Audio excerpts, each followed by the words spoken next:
Now ask yourself, the current cyberspace is like the reality you see right. Every business you see online has a website and a server that they maintain for the traffic that comes through and the data that they have to go off and run and the payment system that they maintain across that system itself. Underneath them, within the grid that's related to the electrical grid, you have a system that's called the telco system over here that's related to a cable network. Yeah, that then goes off and transmit information or data or signals, electricity, and that's been digitized to like a micro level, or like each tenant that they have around the space setup, to then go off and be on the cyberspace and eventually someone host data around the space and transmit information about themselves, like their cell phones or the stuff that they need specifically. So you have two mesh. You have a solid line that communicates for the internet that carry a better sustainment or like bandwidth that's always on. That's better for like transmission of data, and I have a higher bandwidth cap. Yeah, but it's not commercial, it's residential. Then you have a commercial system that handles a higher amount of energy to be somewhat maintain a higher amount of data because of the fact that the clients that come to utilize data over and over again to go for like somewhat absorb data or transmit data back and forth to have access to that person's website at the server on a special. So now they need a commercial system to carry more stuff for them on a highway that's bigger for them on a special. And then you have another one that's called the wireless system. That's like the telephone system, like T-Mobile, that goes off and carry data. But it's similar to that system itself, but it's new prototype technology that deal with a wireless transmission of a species that deal with interference noise, like the weather, the sun, or like the clouds that go off and interfere with it. The system that relate to like someone interfering with the transmission of like information, and also information that go off and not be protected to a hotline, but will go off and be all over the place that can be intercepted with the right key or the right network, like the same way device that someone interfere with it. So that's currently your internet in the virtual, in the real world itself, but that makes it back into the virtual system. In that internet space, you have people that are within the real world itself that are like someone deviances, like psychological trauma, psychological problems, like like ADHD, like craziness, or like homelessness or drug addiction, or terror cells on the special side. So within these groups, you have regular people, and then you have the person over there that goes off and like hack, or like that, like the addiction, like going off to like do random stuff. That's what like breaking stuff down, or writing stuff over and over again, and they get addicted to it. Like you might have a pedophile that is addicted to raping kids. He's in the real world itself. He's in over the cyberspace or something. So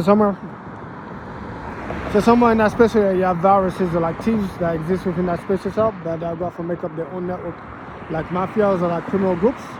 Yeah, that exist to then go off for like someone exists within that space itself to go off on someone defile people on the space side, like killers, other groups on the space, and they exist in real time.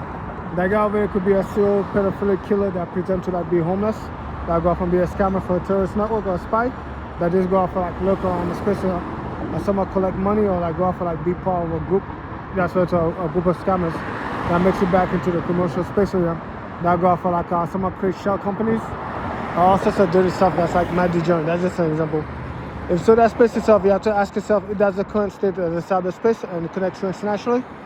Yeah, with a dark web system over here that go off and like sell black tar or heroin or like meth or fentanyl on the streets of that, or angel dust, why would you want that system to be connected to an ad network that then go off and be connected towards a medicinal network that related to like Neuralink or something like that, or like stuff that's related to like beaming information inside people's head for like medicinal purposes? People in comas or like going off to try to like figure out if they can use telepathy to like go off and like allow cop to communicate under the undercover communication system over there without being detected for harness. So someone you have to ask yourself, why would you want to go off and let that group over there be able to use that network or that shitty ass group that you cannot trust to then go off and beam stupid ass stuff inside your fucking head 24/7 by the second? Yeah, to then go off and force you to become a consumer, like a machine, like an NPC. To then go off and, I don't know, somewhat sustain that dude over here that will go off and like obtain $1 million for like human trafficking. To go off and like someone to go off and allow him to obtain a customer base for like his shell company. For some of his group over there to go off and keep on pouring billions and billions of dollars worth of resources into that system to allow him to like go off and become the main buyer of that group over here, and then somewhat buy the national security system over here by allowing his foreign kids or his kids that he go off and put in some position like the mayor of the government to go off and somewhat take over the United States or on a special. So someone you have to ask yourself, why the fuck would you give this group over the ability to go off and transmit shit inside your head? So that's why I put up the information. I'll be able to create a helmet that'll go off and block off the signals on the space here for free. That's way to generate heat and noises that could somewhat prevent quantum entanglements from penetrating too. You just counter a system by trying to mimic or mirror that system as closely as possible within a battery system, and then you spam it around the space. You create dummy data and dummy file. You disrupt that system itself from like gathering information, because you don't want it to gather information. It's going to wrap around you. It's going to predict that you want to go this way or that way, and then it's going to control you over and over again until you can walk inside the meat factory and go off and buy meat from it, and then eventually become its slave over time or something. While it continues to spam shit over your head, and then it goes off and try to conquer the civilization into a new fucking degenerate fucking underground money system over there that's far older than the crack era.